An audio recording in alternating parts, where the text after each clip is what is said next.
Magandang balita para sa mga nagnanais na magkaroon ng disente at abot-kayang pabahay. Narito na ang programa ng gobyerno sa pangunguna ng ating Pangulong Ferdinand Marcos Jr. at Department of Human Settlements and Urban Development o DSUD.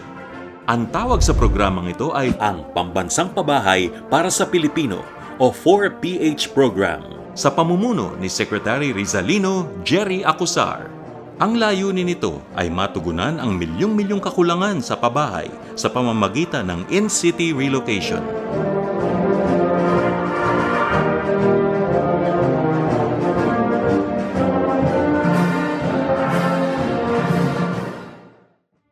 Taon-taon, patuloy na lumolobo ang bilang ng mga walang matirahan sa bansa.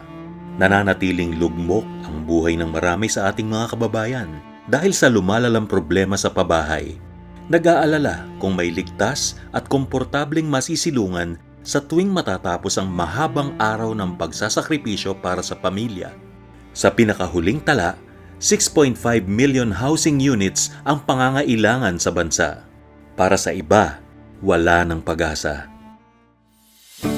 Ito ang naging sandigan ng pagbuo ng flagship program ni Pangulong Ferdinand R. Marcos Jr., ang Pambansang Pabahay para sa Pilipino o 4PH Program.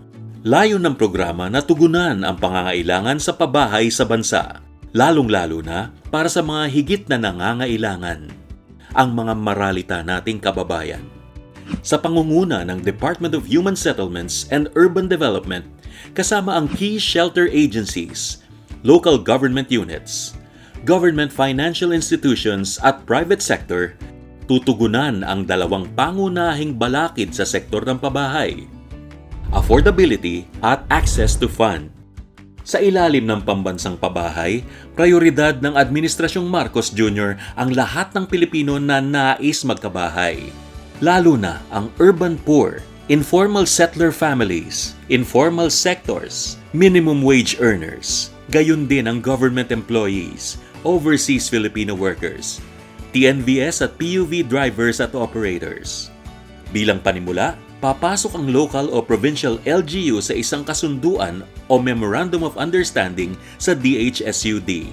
Kapag natukoy na ang project site ng LGU, magkakaroon na ng Memorandum of Agreement ang LGU at DHSUD para sa interest subsidy na susundan ng tripartite agreement kasama ang Pag-ibig Fund. Sa pagtutukoy naman ng mga benepisyaryo, aasikasuhin ng LGU ang pre-qualification stage patungo sa qualification stage ng DHSUD at approval ng Pag-ibig Fund. Samantala, para sa mga proyektong sisimula ng private developers at contractors, magkakaroon ng joint venture agreement na papasok sa public-private partnership. Dadaan ito sa DHSUD para matiyak ang documentation at compliance sa standards ng mga proyekto. Kasunod nito, maaari nang magsimula ang construction process. Sa parehong proseso, sasailalim sa qualification stage at approval ng Pag-ibig Fund ang lahat ng applications bago ang take-out.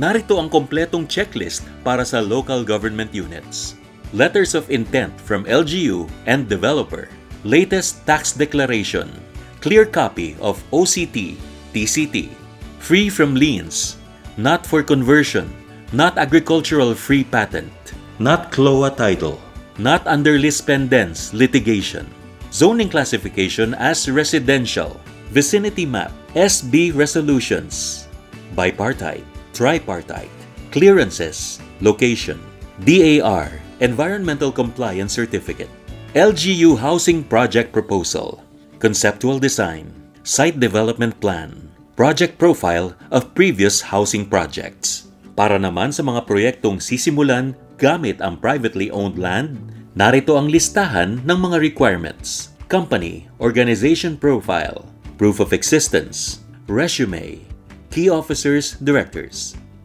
technical staff, latest audited financial statements, income tax return for the past 3 years, auditor's report and certification, authorization and conduct investigation, bank financial statement, suppliers, certificate of winning bidders, ordinance of SB, SP for the project.